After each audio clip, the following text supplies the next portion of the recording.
Today, I'm going to share things that work for me. Food is going to be the #1 needle mover in your metabolic health. Health is important. It takes effort. You can't wing it.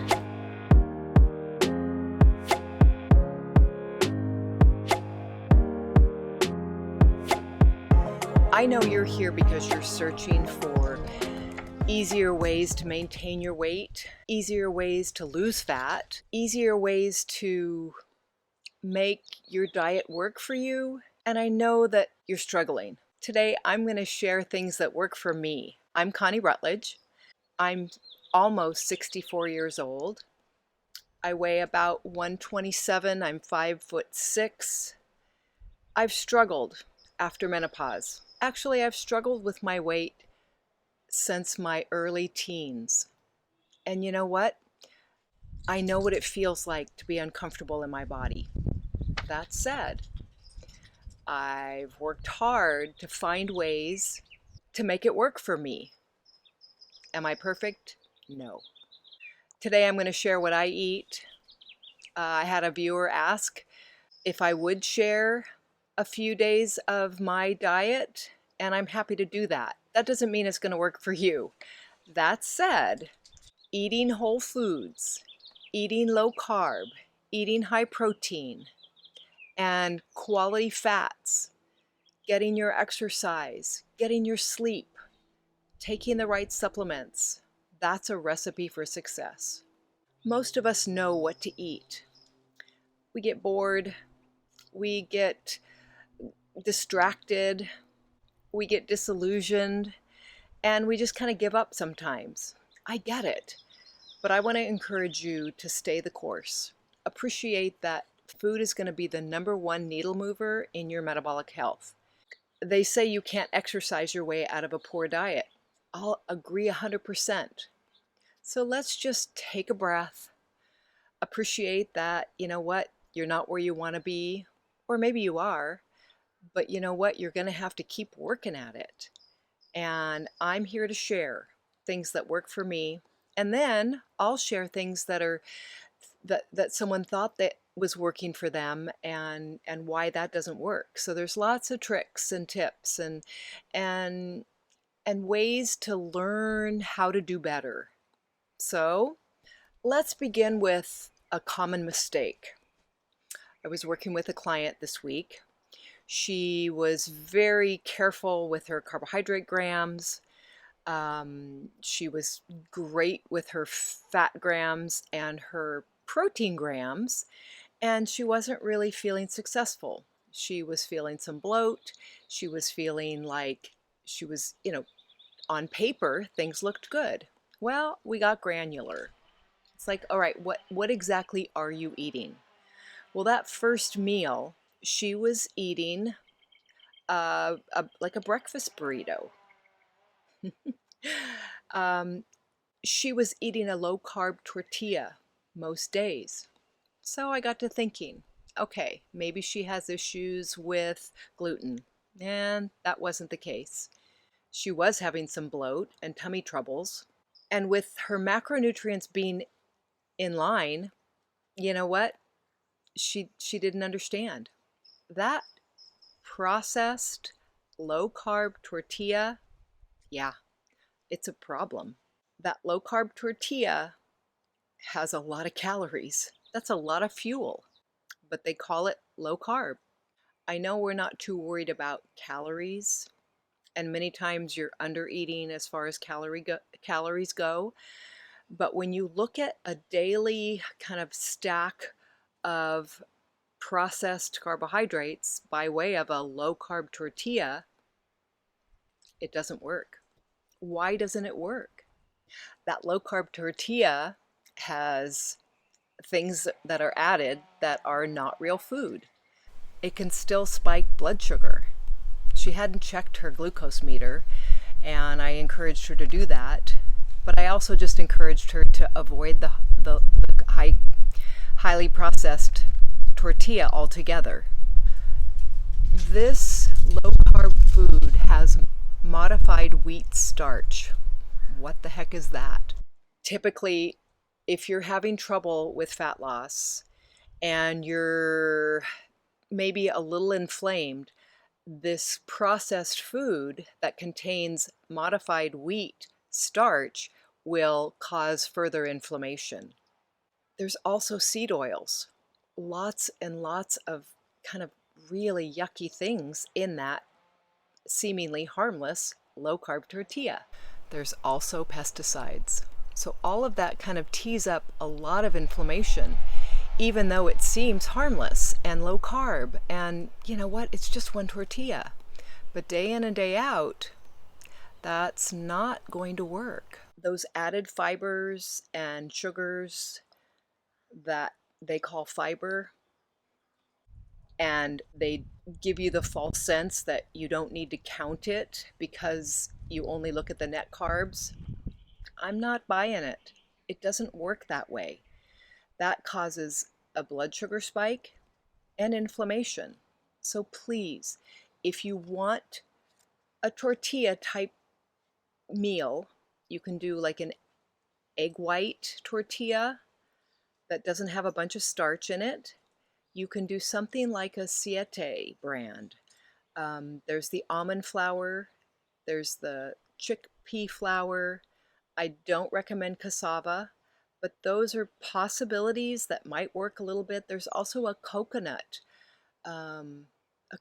wrap that it's higher in fat and it does have a kind of a sweet taste.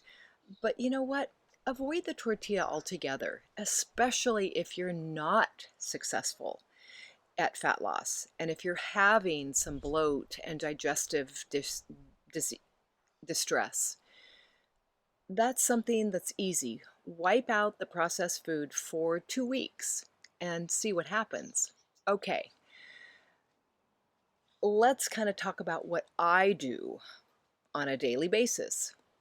So I paid attention this week. I pay attention every week, but I took a few pictures of my meals, and for the most part, on the weekends, especially Sundays, I'm going to eat more often. I might actually have an earlier breakfast. I might batch cook some things for the week just because I have the time. But this week I made sausage gravy. My husband loves the scramble that I've talked about for years now. It's a scramble with a quality sausage, maybe an onion, maybe a couple of new potatoes. Sometimes we do celery.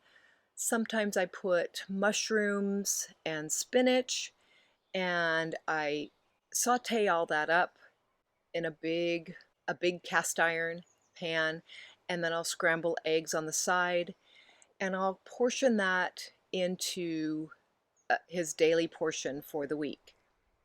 That's pretty typical, but that man loves sausage gravy. I mean, who doesn't love sausage gravy?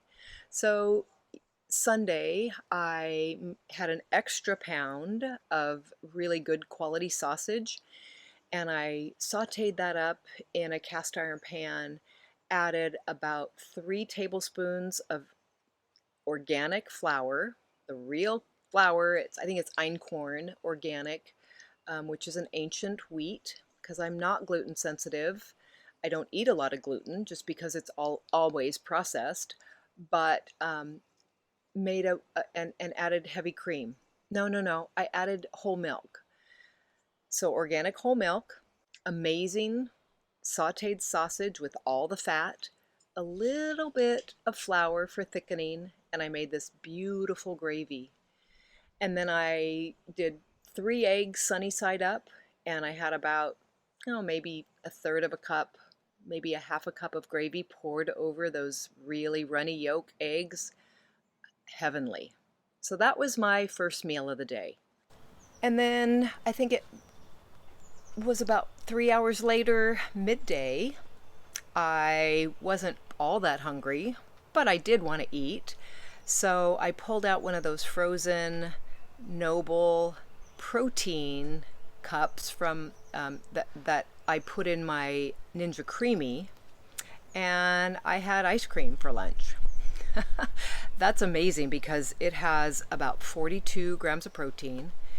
It has 30 grams of fat and almost no carbohydrates, and it's about 450 calories. So by now I've had probably about 60 to about 70 grams of protein in my first 2 meals. I've had almost no carbohydrates, and I'm feeling good. I took my digestive enzymes because all that fat I definitely need help digesting, and I've had about 1,000 calories, and I'm feeling super satisfied. Sunday night, early evening, we had taco bowls. I sauteed some ground meat. It was grass-fed beef. I like my taco bowls with, I season that with chili powder, onion powder, cumin, salt and pepper, and that's taco meat for us. I'll cut up some cabbage. I had avocados, and I made a dressing out of sour cream. I think I put lime and a little Cholula and poured some of that on my taco bowl. I think I had about 10 avocado oil tortilla chips and called it a night. I drink sparkling soda. Occasionally I'll have a cocktail like a low sugar margarita. I had maybe a cup of coffee in the afternoon, more like espresso. And that was my day. I probably had about 1,600 calories on Sunday with over 100 grams of protein, plenty of energy, plenty of food, satisfying, and I slept great that night. Monday morning, I usually get to get on the tennis court and enjoy some doubles tennis with some girlfriends. I know I got up and had my 10 optimal aminos because that's what I do most mornings. Had coffee with maybe, just a dollop, and I'm saying a small dollop of heavy cream. Oh, I had my electrolytes and my ketones, my creatine water. I prepare that in my 32 ounce, I think it's a Stanley cup. Have that usually every single morning. And I went off to play. So I had my 30 grams of protein first thing in the morning without food. I call it my breakfast, but it's really not. And felt really good. Okay, had plenty of energy, got my exercise in. Then I came home, and I usually work a little bit Monday afternoon. So before my shower, I think it was probably close to 11:30 or so, I pulled out another one of those Simple Simon creamy Noble Protein chocolate ice cream containers, threw that in the creamy, grabbed a spoon. I think I sat outside in the beautiful weather and enjoyed that. 42 grams of protein with 30 grams of fat. And I also, about an hour after that, I felt a little bit hungry still, and it was still within my feeding window. Because I like to eat in feeding windows. If I'm going to have a meal, then about an hour or so after that meal, I check in before I shut down that feeding window. How do I feel? Do I feel like I need more food? Because I want to, I want to finish out that little feeding window, that time restricted eating, and stop eating. So I went to the refrigerator. I got about 3 ounces of turkey lunch meat. I had some sauerkraut alongside that and half an avocado. So kind of made a dressing out of the avocado and sauerkraut. I cut the turkey up in strips and I ate it with a fork. So it was savory, it was sour, salty, and I got some more protein and fuel under my belt. And then I shut down that feeding window. In the afternoon, I know I had some Swedish bitters mixed in with sparkling water, like a mineral water. just because I didn't take my enzyme and I felt like I was getting just a little bit of bloat from all the fat that I ate at lunch. And that just calmed everything right down. So, ladies, I eat very simply. I eat things, kind of on repeat. I have a diverse diet. I have plenty of vegetables. I will eat a carrot before dinner. I'll eat some celery. I'll have some olives. And then, at dinner time, I'll have a piece of salmon or a roasted chicken. I do eat the skin and gnaw on the bones as often as possible to get all those yummy, the choline, the glycine, all of those joint nutrients to help my joints. I eat that way so I have the energy to get the workouts in, to maintain my muscle. And if you're not having energy, or if your waist circumference is above 35 and you're not sleeping, then I think it's really makes sense for you to make some changes. Taking time out to figure out your diet, that's everything. Get competitive with yourself. Decide that it does matter. Create a plan and get busy preparing for it. Sometimes we just need a kick in the rear end. And you know what? Sometimes we need to try something new. If that sounds like maybe you're just kind of looking for the next diet, well, I want to discourage that. Yeah, you need to get busy and make something work for you. Make something stick. Maybe you need a new supplement to play with. Maybe you need someone to educate you. I had another client this week.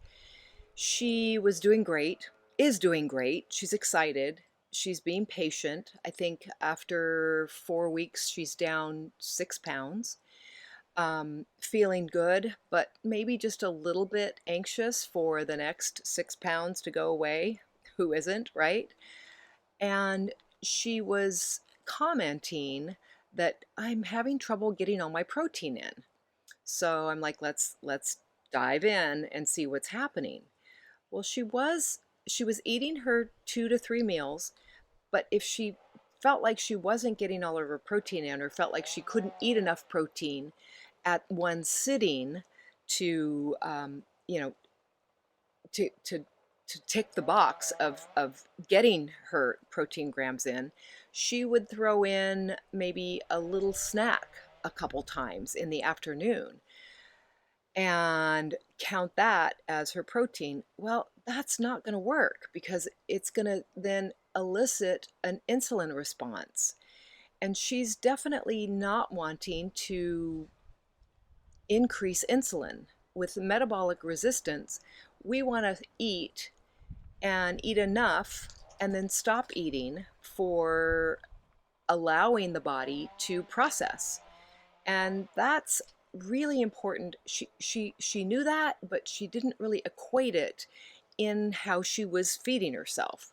She will do better this week, making sure that if she is going to add more protein or more food in, it's going to be on the tail end of that feeding window. So make sure that that is in your awareness. So we know the best way to boost metabolism, and a lot of us, we feel our metabolism, especially in perimenopause and after menopause, are feeling like, oh my goodness, I'm doing everything right. I'm getting my exercise, I'm eating clean, I'm eating appropriate amounts of protein and fat and eating enough calories, but the weight's just not coming off. Well, your metabolism definitely needs, you need to address all of those things. Do the things, right? But sometimes there could be an explosion of oxidative stress in general, that's going to slow down the metabolism. And it's pretty darn frustrating when you've just ticked all the boxes and haven't had the results that you deserve? Well, we can take a supplement. Well, we can take a couple of supplements, and we're going to go over supplements to boost metabolism. But C60, carbon 60 oil, metabolism runs on mitochondria, or our metabolism depends on mitochondria. We don't hear enough about mitochondria. They're the little engines inside the cell. They give us energy. They turn food into energy. Oxidative stress slows down the mitochondria. So basically, the little engines inside of our cells are being slowed down by oxidative stress. Well, oxidative stress is everywhere. Free radicals damage mitochondria and slow down that ATP, the engines in the cells. And when that happens, the cells tend to store fat because they're not burning anything, or they're not burning like they should be. Remember when we were younger, when our bodies could deal with the oxidative stress in a different way than as we age? So let's just kind of understand, this could be a real good reason why we're not experiencing fat loss like when we were younger and did all the things. Your sluggish metabolism could be one reason why you're storing fat like you never did before. To fix this problem, we could take a supplement called C60 oil. C60 oil will help clean up mitochondria. It'll help with that oxidative stress. It'll do a lot of other things as well. So I would say there's a couple different companies making C60 oil, and I have found Heavenly C60 oil by H&P Labs. They are a small company and way more affordable than some of the other C60 oils on the market.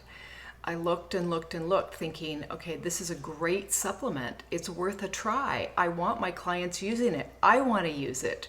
But boy, it's pricey. And I think check out the H&P Heavenly C60. I really, really believe that the olive oil is the highest amount of C60 dosage in their line. There's a money-back guarantee after 30 days. If you don't love it, if you don't think it's working, well, send it back. I've got a discount code in the link in the description box, and I'm really excited to offer it as a better price point for those of us looking to just maximize mitochondria, oxidative stress, and all the other things that it does. It's great for energy. It also helps the integrity of the skin. I mean, obviously, when you mitigate oxidative stress and you take that off the to-do list, then your body's going to have more energy. It's going to have more ability to rebuild. You're going to sleep deeper. You know what? We need the essential fats to really help with all kinds of structure, regeneration, and rebuilding of our body. Another important nutrient for maximizing metabolism is magnesium. Magnesium helps regulate hormones. It helps more restful sleep. It's involved in hundreds of metabolic processes in the body.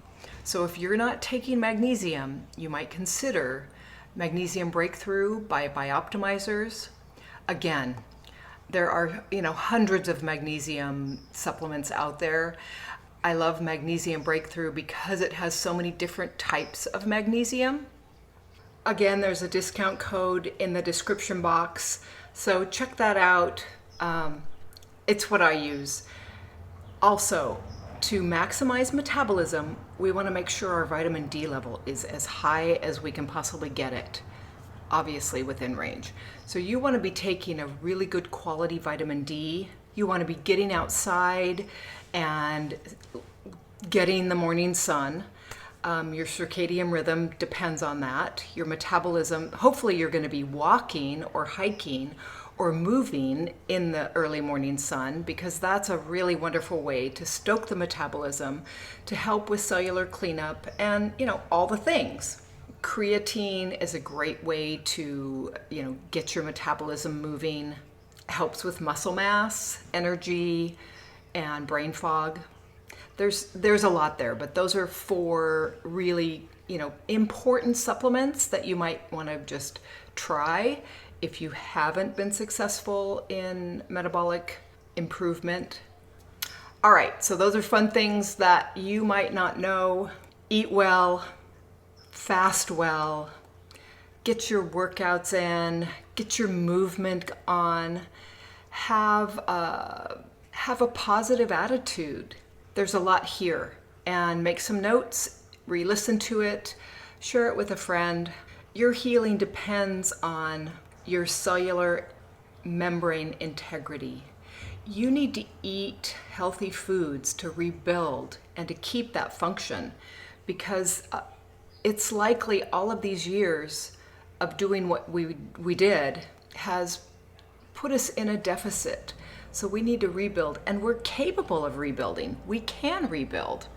That's the good thing about living in a body. I mean, it regenerates itself. It's designed to heal.